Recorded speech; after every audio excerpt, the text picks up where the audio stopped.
میں کچھ دن پہلے ایک جگہ تعزیت اور ڈرتا ڈرتا گیا تعزیت کرنے.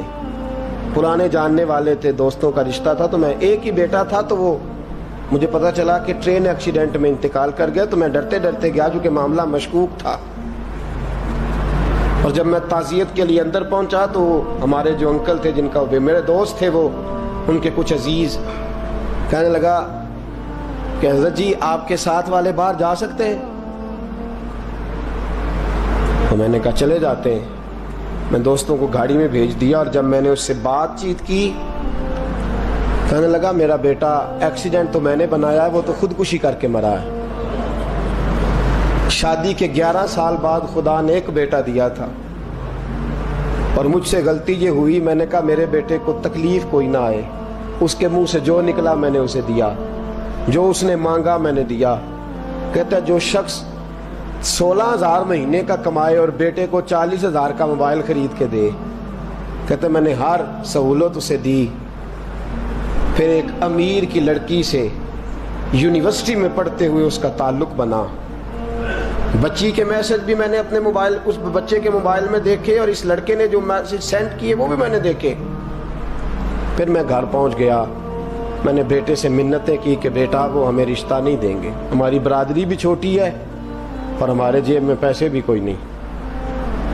پھر میں ان کے گھر گیا, بیٹا نہ مانا, اور میں نے اس شخص کو بلا کے کہا تیری بیٹی کے میسیج ہیں, خدا را خیال کر, اور تیرے تو 7 بچے ہیں, میری گود میں تو ایک ہی پھول کھلا ہے, میں کدھر جاؤں, خیال کر. اس نے کہا دوبارہ تو نے نام لیا تو ایسے کیس میں باپ بیٹے کو پھنساؤں گا کہ ساری زندگی نکل نہیں سکو گے. نے کہا میں نے بیٹے سے کہا کہ بیٹا میں نے پگڑی تک رکھی ہے پر مجھے رشتہ نہیں ملا, تو باز آ جا. کہنے لگا 3 راتیں میرا بیٹا سویا نہیں, اور مجھے کہنے لگا حضرت جی وہ 4تھی رات سویا ہے تو دوبارہ اٹھا نہیں. مجھے کہنے لگا مجھے اجازت دو کہ میں اس بیٹی کو بھی قتل کر دوں اور اس کا باپ بھی قتل کر دوں, میرا تو گھر اجڑ گیا نا. وہ کہنے لگا میں کبھی کبھی دوستوں کے پاس جا کے رات گزار لیتا ہوں اور میں اپنے دل کو سکون دے لیتا ہوں, لیکن اس کی ماں اس کے جوتے سینے سے لگائے پھرتی ہے, اس کی اماں اس کے پرانے کپڑے لے کے سینے سے لگائے پھرتی ہے. کہنے لگا حضرت جی کوئی کوشش کرو, کوئی دعا کرو کہ اللہ مہربانیاں کرے. میں کہہ تو نہیں سکا ان سے, لیکن میرے دل میں خیال آیا کہ کس نے کہا تھا کہ بچہ یونیورسٹی میں کو ایجوکیشن میں داخل کراؤ, کس نے کہا تھا کہ اس کے ہاتھ میں آگ کا انگارہ دو. میرے دوست, آپ تیز آنچ تیز آگ جلا کے اس کے قریب مکھن رکھو, اور پھر مکھن سے کہو کہ ڈلنا نہ, پھر مکھن سے کہو کہ پگھلنا نہ. بھئی تیز آگ قریب جلا دی اور تو کہتا ہے پگھلنا, یہ کیسا ممکن ہے؟ ہو سکتا ہے؟ بولیے نا, ہو سکتا ہے؟ لڑکا اور لڑکی کٹھے کالج میں پڑھیں, ایک کمرے میں رہیں, ایک چھت کے نیچے رہیں, ایک دوسرے کو دیکھیں, نام جانیں, فون نمبر پاس ہو, اور پھر کہنا کہ تم عشق کا چکر نہ لڑانا, کیسے ممکن ہے؟ اور بڑے سیانے بندے کہتے ہیں حضرت صاحب اعتماد ہونا چاہیے اولاد پہ. میرے نبی پاک کو اپنی بیویوں پہ اعتماد نہیں؟ عبداللہ ابن مکتوم نابینے سے ابھی آئے ہیں تو حضور نے فرمایا پردہ کر لو. حضور کو اعتماد نہیں؟ مصطفیٰ سے پاک گھر کسی کا ہو سکتا ہے؟ فرمایا پردہ کر لو, نقاب ڈالو. سونے وہ تو نابینا ہے, فرمایا تمہیں تو نظر آتا ہے نا, ڈالو نقاب. یہ اعتماد ہونا چاہیے. یہ کیسا اعتماد ہے کہ تو تیز آگ جلائے اور مکھن قریب رکھ کے اعتماد کر, یہ کیسا اعتماد ہے؟ ایک حدیث سنانے لگا ہوں, زندگی بھر بھولنا نہ, دل کی تختی پہ لکھنا یہ روایت. توجہ ہے آپ کی؟ جاگ رہے ہیں؟ باہر والوں کو میری بات کی سمجھ آ رہی ہے؟ حدیث سنانے لگا ہوں, ابن حجر اسقلانی حدیث لائے ہیں. رسول پاک صلی اللہ علیہ وسلم نے فرمایا جہاں مرد اور عورت اکیلے ہوں وہاں تیسرا شیطان ہوتا ہے. یہ تو پہلے بھی سنے ہوں گے نا اتنے لفظ. اس سے آگے ہیں ابن حجر حدیث کے لفظ لائے. یا رسول اللہ صلی اللہ تعالی علیہ وسلم، مرد اور عورت اکیلے ہوں تو تیسرا شیطان ہوتا ہے؟ حضور نے فرمایا ہاں.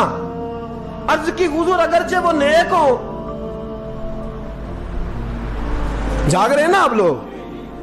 اگرچہ وہ جہاں مرد اور عورت اکیلے ہوں وہاں تیسرا شیطان ہوتا ہے. حضور اگر وہ نیک ہو لکھ لو دل کی تختی پر.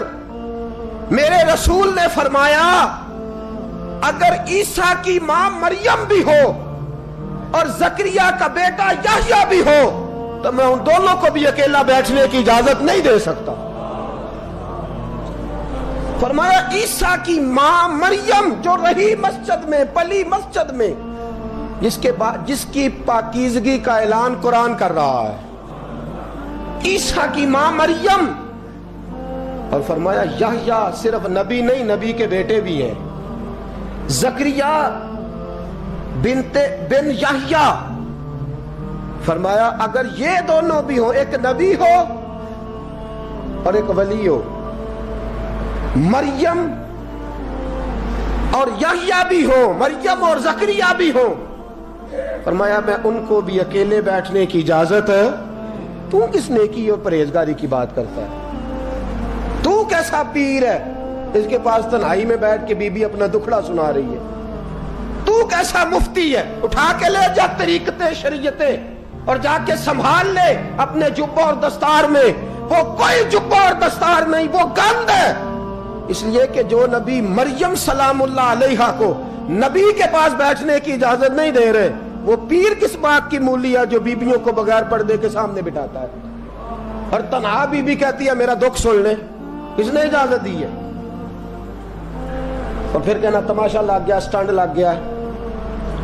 یہ شریعت بیان کر رہا ہوں، رسول اللہ کا فرمان بیان کر رہا ہوں، اور اس سے آگے ہمیں کسی دلیل کی ضرورت بالکل نہیں ہے. پتہ نہیں باپ کو کہ میرا بیٹا کیا کر رہا ہے. اندھی ہے وہ ماں جس کی بیٹی سارا دن نیٹ پہ بیٹھی رہتی ہے، اس کو خبر نہیں کیا ہو رہا. اور جب آگ گلے تک آتی ہے نا، داڑیاں جب جلنے لگتی ہیں تو ہمیں خیال آتا ہے یہ کیا بن گیا ہے. اور جب ماں کا دوپٹہ کھینچنے لگتا ہے نا سگا بیٹا کہ چل میرا رشتہ مانگ، پھر اس کو پتا چلتا ہے کہ یہ تو معاملہ ہی بڑا خراب کر لیا میں نے. میرے دوست، جوانی زیادہ پیسے کمانے کا نام نہیں. اگر تو قیمتی کپڑے پہنتا ہے تو تو جوان نہیں. تو 50 کلو وزن بائیں ہاتھ سے اٹھا لیتا تو تو جوان نہیں. اگر تو ڈگریوں کا ڈھیر لگایا ہے اور تیرا دراز اور الماری بھر گئے ہیں تو تو جوان نہیں. اور اگر تو نے اپنے خاندان اور معاشرے میں اونچا افسر بن کے نام کما لیا تو جوان نہیں. جوان اس کو کہتے ہیں جس کی جوانی پاکیزہ ہوتی ہے. جوان اس کو کہتے ہیں جس کی نظر جھکی ہوئی ہوتی ہے. جوان اس کو کہتے ہیں جو حیا کا پتلا ہو. جوان اس کو کہتے ہیں جو شرم کا پیکر ہو. جوان اس کو کہتے ہیں جس کی نظر سے معاشرے کی بہو بیٹیاں بچی ہو. جوان وہ ہوتا ہے، جوان بھی ہو پاکیزہ بھی ہو. جوان وہ ہوتا ہے کہ میرے رسول پاک نے فرمایا صبح قیامت اللہ عرش کے سیدھے جانب جوان کھڑا کرے گا. 30 سال کا جوان، چڑھتی جوانی، خوبصورت آنکھیں، روشن چہرہ، اس کا وجود طاقت والا. نبی آگے بڑھ کے پوچھیں گے یا اللہ یہ کون ہے جو تیرے دائیں جانب کھڑا ہے؟ اللہ فرمائے گا یہ وہ جوان ہے کہ خوبصورت عورت نے اسے کہا تھا میرے ساتھ منہ کالا کر لے، پر اس نے نظر جھکا کے کہا تھا انی اخاف اللہ. نہ بھائی میں تو اپنے اللہ سے ڈرتا ہوں. فرمایا یہ پاک جوانی والا ہے، یہ حاجی نہیں، نمازی نہیں، یہ ولی نہیں، یہ صوفی نہیں، یہ وہ نہیں جو غوث زماں ہو، قطب دورہ ہو، پیر طریقت نہیں، مفتی وقت نہیں. یہ خالی جوان ہے پر پاک جوانی لے کے آیا ہے. یہ خالی جوان ہے پر پاکیزہ جوانی لے کے آیا. یہ خالی جوان ہے پر اس کی نظروں میں حیا بڑی ہے. یہ پاک، یہ کیا تماشا لگ گیا عشق کا چکر. اور آج جتنی مصیبتیں کھڑی ہوئی ہیں، اس عشق مجازی کے روگ نے کھڑی کر دی ہیں. ہر جوان. ہمارا ایک بچہ تھوڑے دن پہلے اس علاقے کا محمد طیب نام کا شہید ہو گیا. وہ ایک کونے میں رہنے والا, ایک محلے میں ایک چھوٹے سے کونے میں رہنے والا بچہ تھا نا. میرے ساتھ دوست موجود ہیں. صبح سے لے کر ساری رات میں افسوس کرتا رہا میں جنازے میں کیوں نہیں گیا, میں جنازے میں کیوں نہیں گیا. وہ بچہ پاک فوج کا وہ شہادت اختیار کر گیا تو فخر سے سر بلند کر گیا اپنا. لیکن جو بی بی کے لیے ساری رات روتے رہتے ہیں وہ شہید ہو سکیں گے؟ جو ساری رات ٹھنڈ میں کھڑے ہو کے عورت کے ساتھ گفتگو کرتے رہتے ہیں اور جو سارا دن دل میں گند رکھتے ہیں بی بی کے لیے, ان کے ہاتھ میں تلوار آئے گی؟ یہ بہو بیٹیوں کی عزتیں بچا سکیں گے؟ عافیہ صدیقیہ جیلوں میں جل گئی امریکہ کی, اور وہ جب بھی خط لکھتی تھی کہتی تھی کوئی محمد بن قاسم نہیں بچا, وہ کہتی تھی کوئی شہاب الدین غوری نہیں بچا. اور وہ جب بھی, اب تو خیر اس کا ذہنی توازن ہی کام کرنا چھوڑ گیا, وہ بی بی جب بھی خط لکھتی تھی نا اہل پاکستان کو تو کہتی تھی پاکستان والوں بتاؤ کیا تمہارے اندر کوئی بھی خالد بن ولید کا ماننے والا نہیں؟